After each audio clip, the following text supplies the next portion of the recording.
Po ay nasa final chapter na ng ating message, no? Kung maalala nyo yung ating 3-part message about water baptism. Sa mahaba pong panahon, alam ko na hindi po natin naririnig yung mensaheng ganito na sabihin natin na kumpleto, no? Nung mga nakakaraang pong Sunday, liban nung last Sunday, ang sabi po natin, meron pong 3 M, no, na tayo ay pag-aaralan. Una, yung meaning, yung kahulugan ng water baptism. At sinabi natin na ito ay is a picture of the death, burial, and resurrection of our Lord Jesus Christ. The baptism itself, brothers and sisters, is the gospel. No? The baptism itself is the gospel. Kaya nga, nung inilubog tayo, no, ng symbolism ng namatay, inilibing, no? Nung nilubog ka, lubog na lubog, no? Inahon symbolizes the resurrection. And the method, ang sabi natin, the right method of water baptism is immersion, no? From the word baptism is a transliterated word from the Greek word baptizo, no? Meaning immerse, no? Ilubog. So water baptism, ang method po nito, the biblical method is immersion, paglubog. Kasi nga ang sabi natin, burial, no? Pwede ka bang ilibing ng sprinkling? Di ba? Hindi.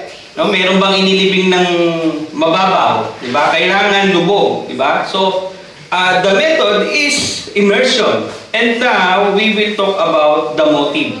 No? Bakit ba tayo nagpapabautismo? No? Nalaman na natin yung kahulugan, nalaman na natin yung tamang pamamaraan, at ngayon, bakit ba kailangan? No? So ito po yung ating pag-aaralan ngayong umagang ito. So, ang ating pong teksto is matatagpuan natin in Matthew 28 verses 19 to 20. But before we read that, tayo po muna ay sumandaling yumuko at manalangin. Hallelujah! Aming Diyos, aming Amang makapangyarihan sa lahat, tunay nga po, Panginoon, na napakabuti niyo sa amin. Salamat po, Panginoon, sa pribilehiyong muli na kami ay makapag-aaral, makakapakinig ng inyong mensahe. At nawa, Panginoon, kumilos po ang inyong banal na Espiritu sa bawat isang naririto. Makita po namin ang aming kalagayan, makita po namin ang dapat naming gawin, Panginoon, sa pagkarinig ng mensaheng ito, Panginoon, sa araw na ito. Muli po, samahan niyo po kami ng inyong banal na Espiritu, pakalinisin niyo po ang aming mga puso't isipan, Panginoon, at magkaroon ito ng pagbabago, pagtulong, paggabay sa aming pang-araw-araw na pamumuhay. Ito po ang aming panalangin sa pangalan ng inyong anak na si Jesus. Amen. So, ito pong ating text is very familiar sa atin. And as the Methodist Church, ito po yung tinatawag natin na Great Commission.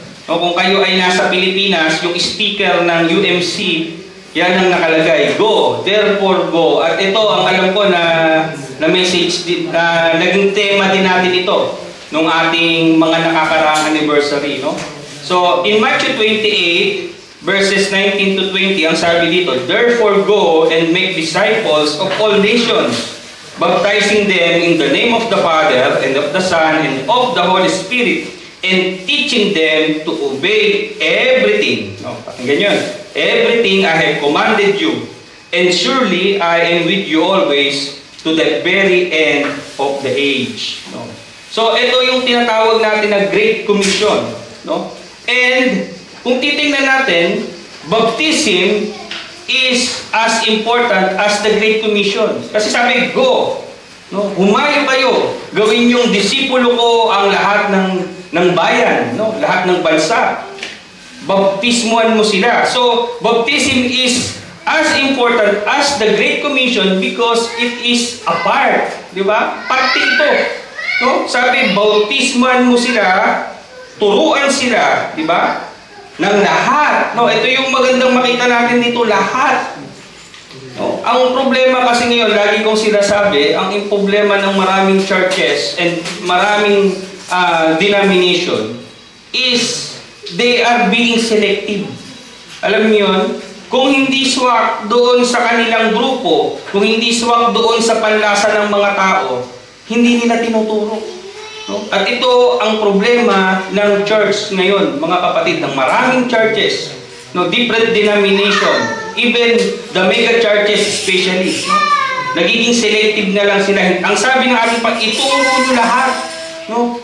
Kapag hindi pwede sa amin yung pastor, skip natin. Hindi po ganun. No? Ang sabi po ng ating Panginoong Hesus, lahat. No? So, it is a part of the Great Commission na kailangan po natin talagang sundin. So, ang tanong natin ngayong umagang ito, bakit ba kailangan tayong mabautismuhan? No? Why be baptized? Pero bago doon, pag-usapan muna natin yung bakit hindi tayo nagpapabaptize. No? Bakit hindi tayo nagpapabaptize? Why people don't baptize? No? So, kahit na tayo, sinasabi natin mga Kristiyano tayo, sinasabi natin na naririto na tayo sa church, ano ba yung nagiging dahilan natin bakit tayo hindi nagpapabautismo? At meron po tayong 4 na pag-uusapan at marahil, isa dito sa 4 na to ay yung dahilan natin kung bakit hindi tayo nagpapabaptize. No? So unang dahilan is they don't understand the importance of water baptism. No? Lahat ba present nung tinanong natin? Sino yung hindi present nung diniscuss natin yung meaning? No? Siguro yung mga bisita natin, si Ate Dory. No? Pero yun ang isang dahilan. No? Kung bakit hindi nagpapabautismo yung mga tao kasi hindi nila alam yung kahulugan. No? Kaya nga yun yung diniscuss natin. No? So, ngayon, alam natin yung kahulugan ng water baptism. Diba? So, sabi natin, it is a picture of the gospel. So, mga kapatid, kung meron man gustong tanggalin ang kaaway sa ating buhay at sa Biblia, ay ito yung gospel. No? And the gospel can be found in... Saan natin matatagpuan ang gospel? Pastor, John 3:16. Hindi sa John 3:16. One verse. Ha? Ha? Corinthians? Ano? Kulang pa sa Corinthians? Ha? 1 Corinthians? Ha? 15. No? Verses 1 to 4. No? Yun, ano. Pag tinanong kayo, saan matatagpuan ng gospel? No? 1 Corinthians 15, 1 to 4. So, ano yun? No? This is the death, burial, and resurrection of our Lord Jesus Christ. And that's the gospel, mga kapatid. No? Kaya kung ikaw ay Kristiyano, kung ikaw ay mananampalataya, di ba, nagkaroon tayo ng medical mission, we are already sharing the gospel. No? So, upon sharing the gospel, no, ito na yung dala-dala natin eh. No, yung mabuting balita ng ating Panginoon. So, ito yung picture, ayun ang kahulugan ng baptism. No? So, baka hindi natin alam. Ngayon, alam na natin yun. So, pangalawa, maaaring we are more committed. No? Marami sa atin ay galing din sa ibang Christian denomination, Christian background. May iba sa atin din galing din sa Roman Catholic background. Kasi pastor, alam ko nung maliit ako, nabinyagan na ako eh. No? Pero mga kapatid, that is infant baptism. No? We are talking about believers baptism. No, yung ginawa ng ating Panginoon. So minsan kasi masyado tayong committed doon sa ating roots. Ngayon, na nauunawaan na natin, baka ito pa rin yung pumipigil sa atin. No? Ito pa rin yung naghihinder sa atin para hindi tayo magpabaptize. At pangatlo, yung pride. No? Kasi, pastor, matagal na ako sa church nakakahiya naman kung malalaman nila na hindi pa pala ako nababaptize. No? So mga kapatid, iisipin ba natin yung hiya-hiya? No? Kung hindi pa talaga tayo nababaptize, di ba? So mga kapatid, as long as you did not encounter did not partake doon sa water baptism of immersion. No? Kaya nga, pinag-aralan natin yung method That believer's baptism is not sprinkling. No? Yun yung sinasabi natin. Kaya kung hindi pa natin na-experience yung water baptism na immersion, hindi pa po tayo nababaptize. No?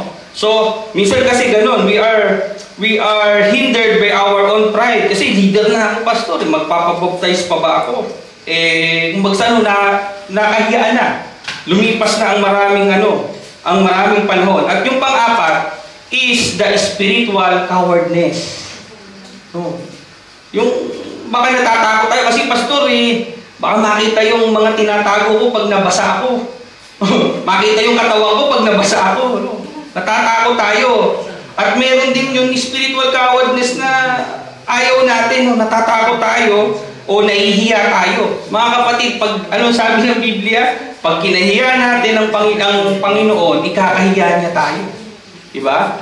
So, we must not be cowards. So, yung maaaring yung apat na yon, no? Ang dahilan kung bakit hindi pa tayo nagpapabaptize. No? Hindi natin naiintindihan, masyado tayo committed doon sa nagdaan nating kinaaliban, yung pride, and the spiritual cowardness. Pero, when we talk about why, no? Bakit naman natin kailangan magpabaptize, no? Ito po, meron po tayong tatlong dahilan. Oh, nakita nyo, mas marami talagang dahilan, mas marami talagang number yung dahilan. No? Kaya kapag gusto may paraan, pag ayaw may dahilan, no, di ba? Pati yung dahilan mas madami. Yung tatlo lang yung motibo, pero yung dahilan apat, di ba? No. Minsan talagang ang tao gumagawa talaga ng maraming dahilan. So, ito po yung tatlong pag-uusapan natin na talagang motibo, no, ng bautismo. Una, mga kapatid, is an act of obedience. No, pagsunod. No, sabi doon sa teksto natin kanina, di ba? Go and make disciples of all nations, baptizing them. Yun ang gandang sinabi, baptizing them in the name of the Father, in the Son, and the Holy Spirit. So, bahagi po ng pagiging disipulo ay ang pagbabaptize. At ito po ay inutos. Kaya nga yung imperative yan Therefore go. Diba? Ganun pa yung mga preaching yan. Therefore go. Humayo kayo. No, go. Diba? So, kapag po tayo nagpabaptize, mga kapatid, we are obeying God. No? It is an act of obedience. No? Kaya nga ang sabi, teaching them to obey everything. Diba? So kasama yan, mga kapatid, sa everything, yung pagbabautismo. Diba? Kailangan mo magpabaptize. Pero yun nga po yung sinasabi natin madalas, no? Kasi karamihan ng doon sa ating pagiging metodista, hindi kasi nangangahulugan na kapag ikaw ay binautismuhan, dahil ikaw ay nabautismuhan na, ligtas ka na. Hindi po. Kaya ka nagpapabautismo dahil ligtas ka. Mauna po yung salvation.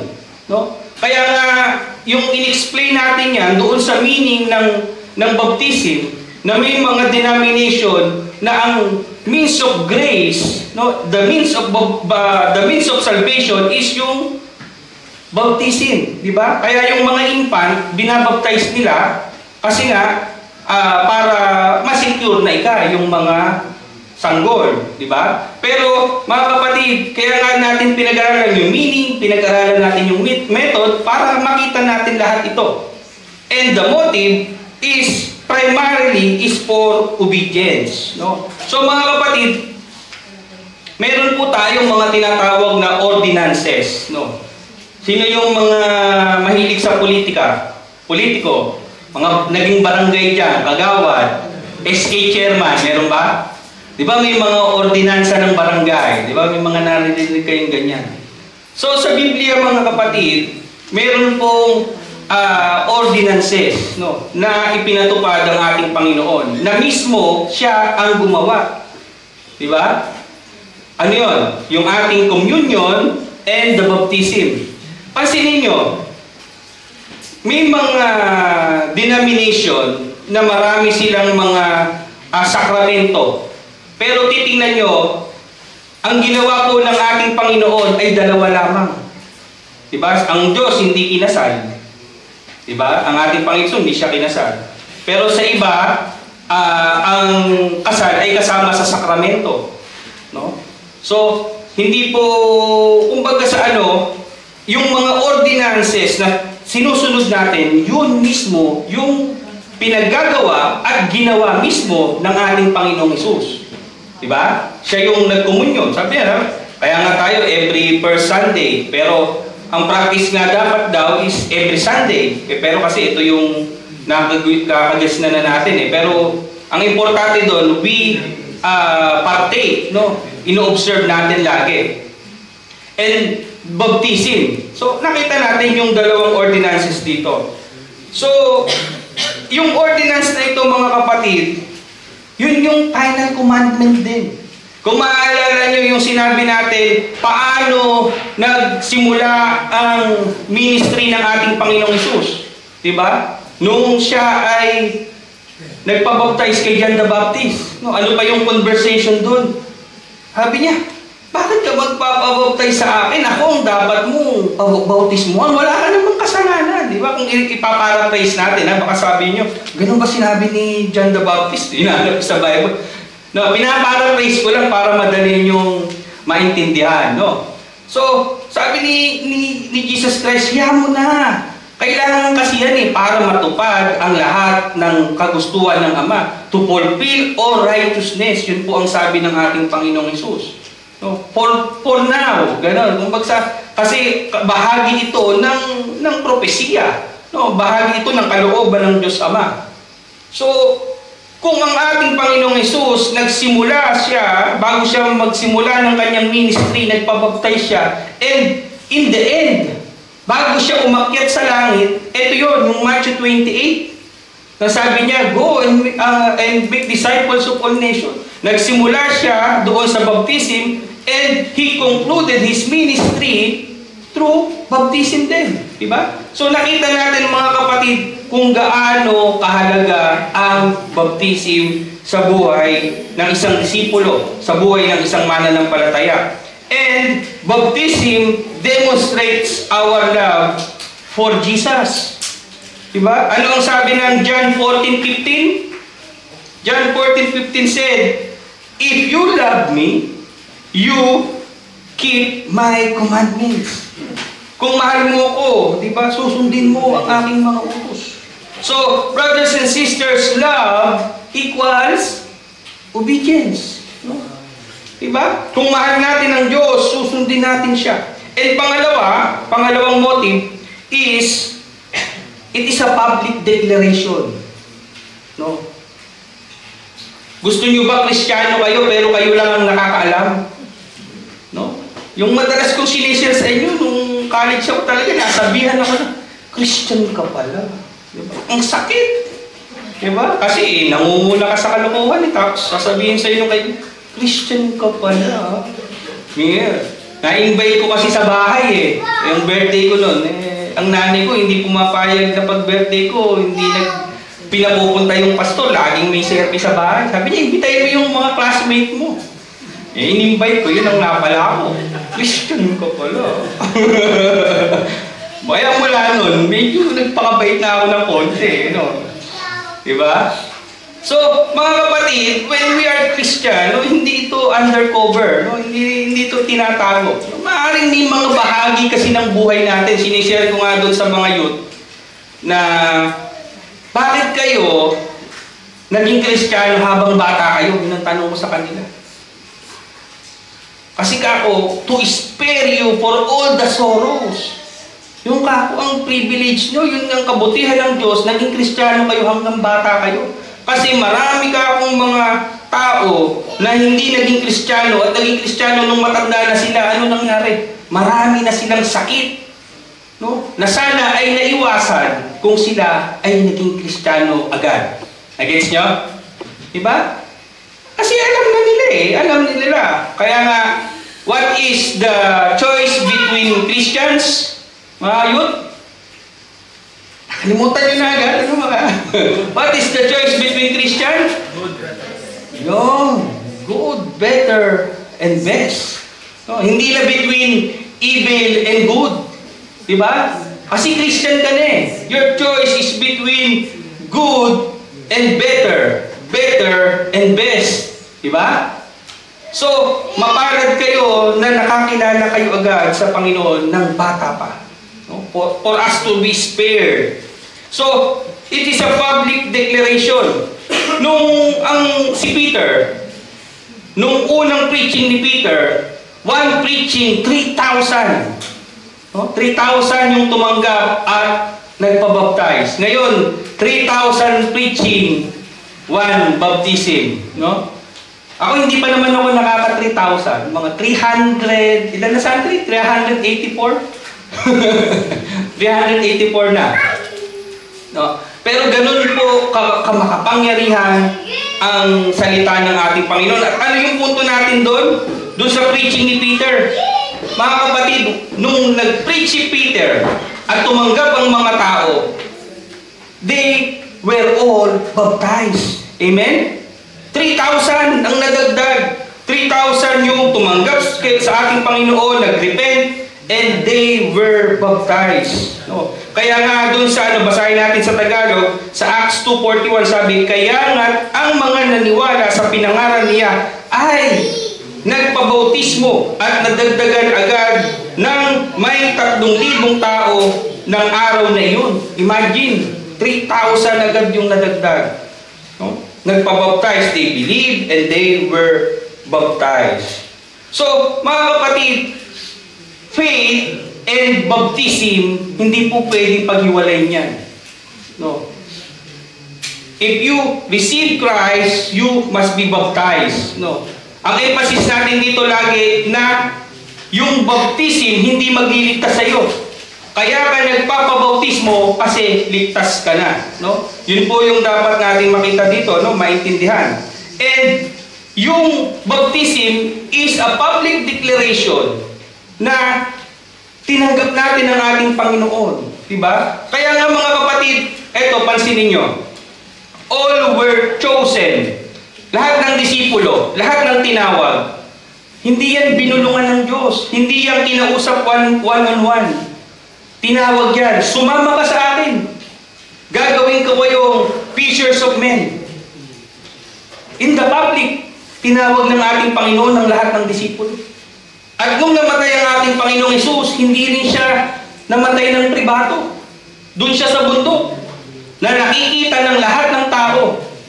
At itong sinasabi natin, the death, burial, the resurrection, kailangan din makita ng lahat, mga kapatid.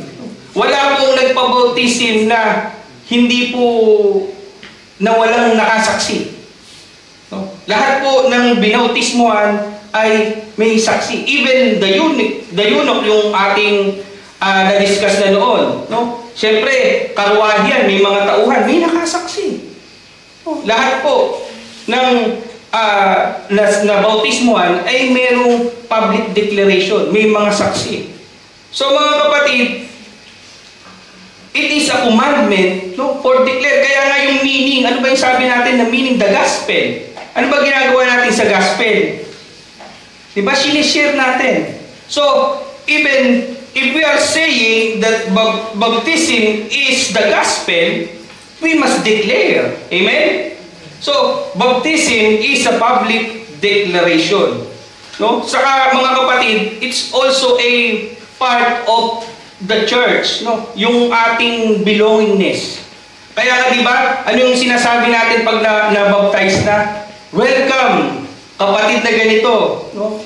Palakpakan po natin ang Panginoon, no? Sinasabi natin yung pangalan, wini-welcome natin siya as brothers and sisters, no? So, pangatlo, it is a commitment, no? Sinabi natin, it is obedience, public declaration, at pangatlo, it is a commitment. No, hindi lamang tayo nagko-commit sa Diyos, nagko-commit din tayo sa kapatiran, sa tao. Sabi, to commit to Christ people. No? We've seen in baptism, you commit to Christ. Now, baptism, commit to Christ people.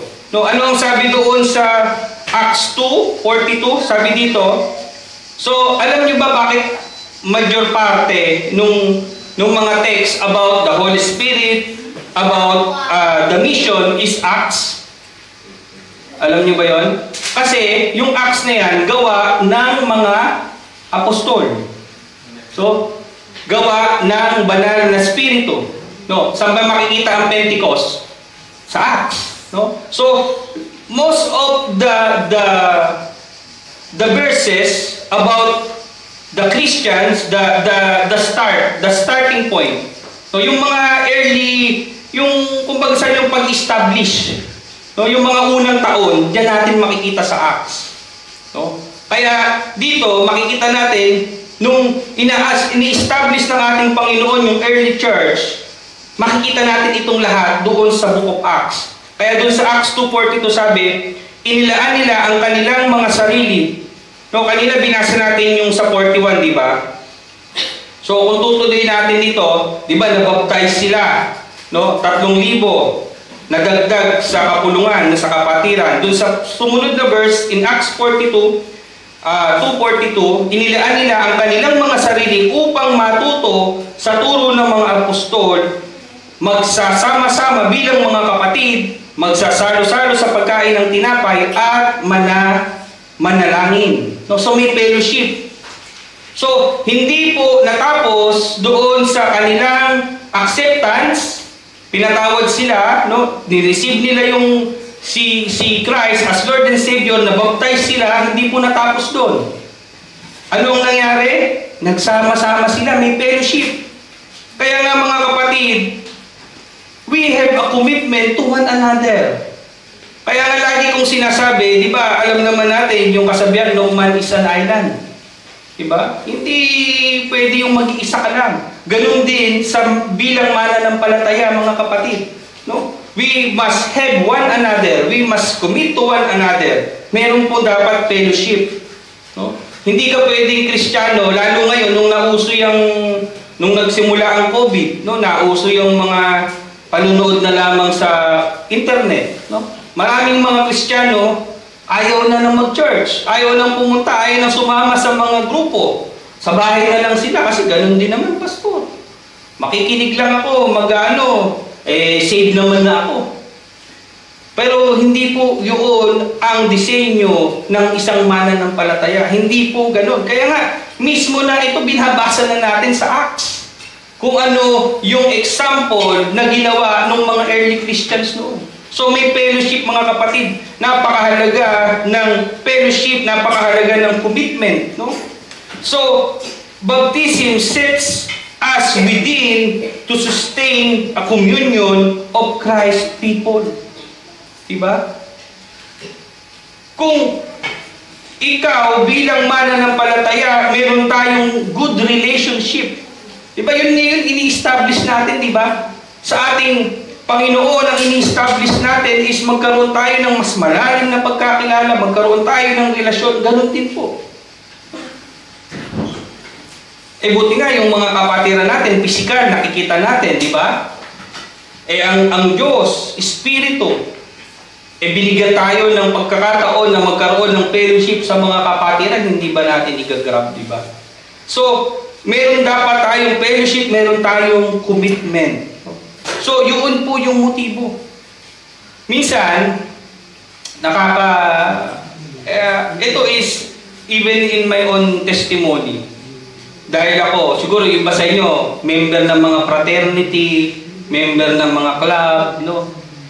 Mga kapatid, minsan, yung mga club, nakita nyo yung mga, kahit dito, di ba, may mga samahan dito sa Bologna, ang dami, may mga pet pub, may mga kung ano-ano pang mga grupo. Nakita natin yung kanilang commitment. Nakita natin yung kanilang dedication. Diba? What more sa atin bilang mga mananampalataya? Diba? Na hindi natatapos yung samahan dito. Diba? Yung mga samahan sa mundo, dito lang yun.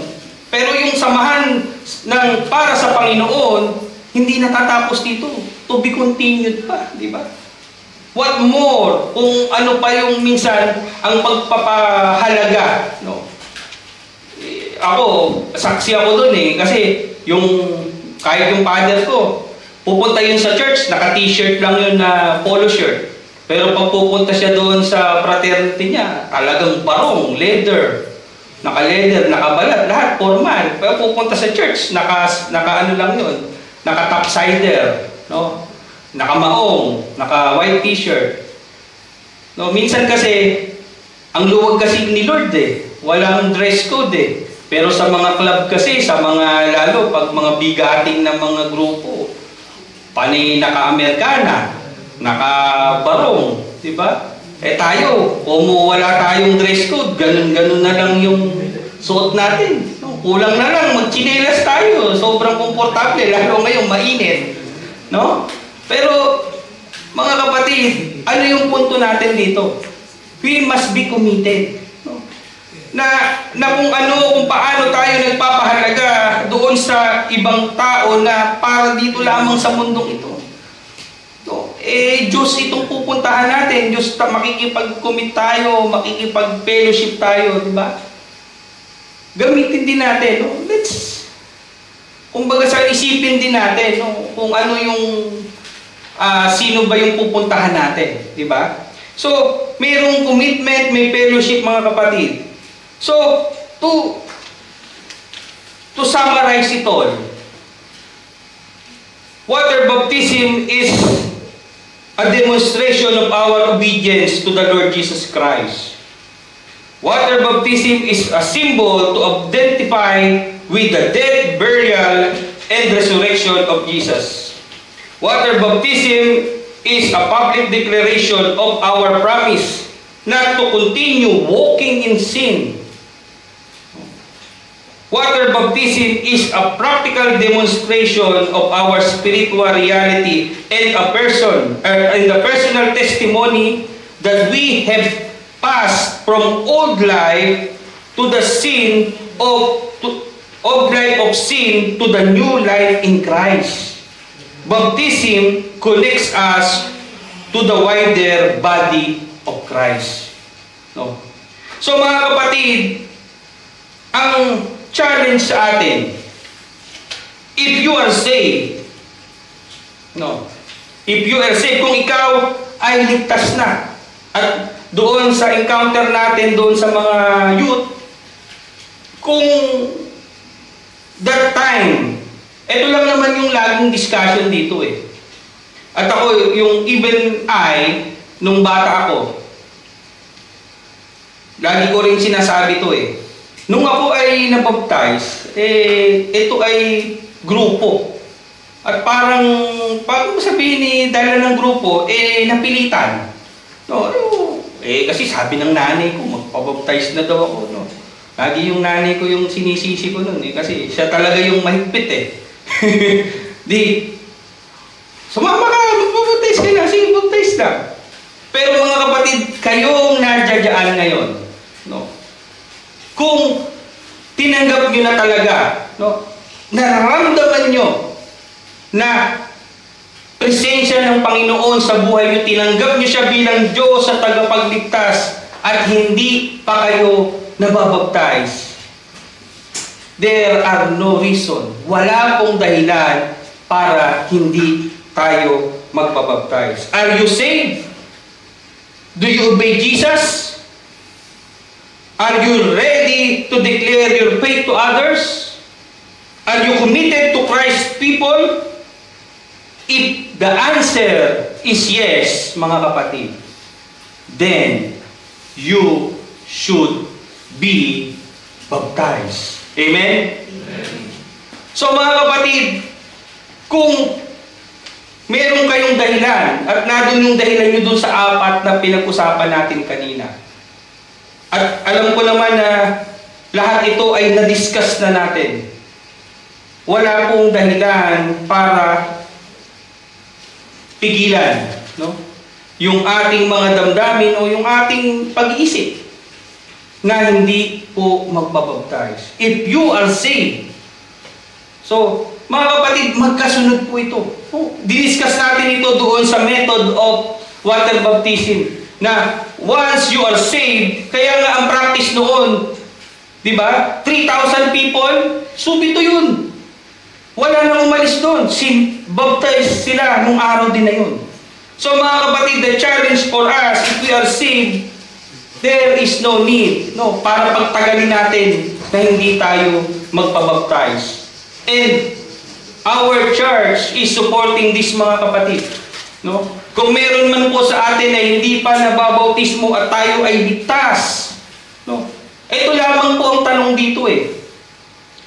Kung hindi ka pa ligtas, sige, huwag ka magpabaptize. Pero kung ikaw ay ligtas na, sa puso mo, alam mo, naramdaman mo ang pagkilos ng Diyos sa buhay mo, there is no reason to delay your baptism. No? So mga kapatid, there's an invitation. No? Sa darating pong August 11, tayo po ay merong outing. At kung sa puso po natin, ay we know, we felt, we received the gift of grace, we received the gift of salvation, there is no need na hindi po tayo magpabaptize. So this is the message of God, brothers and sisters. May God bless.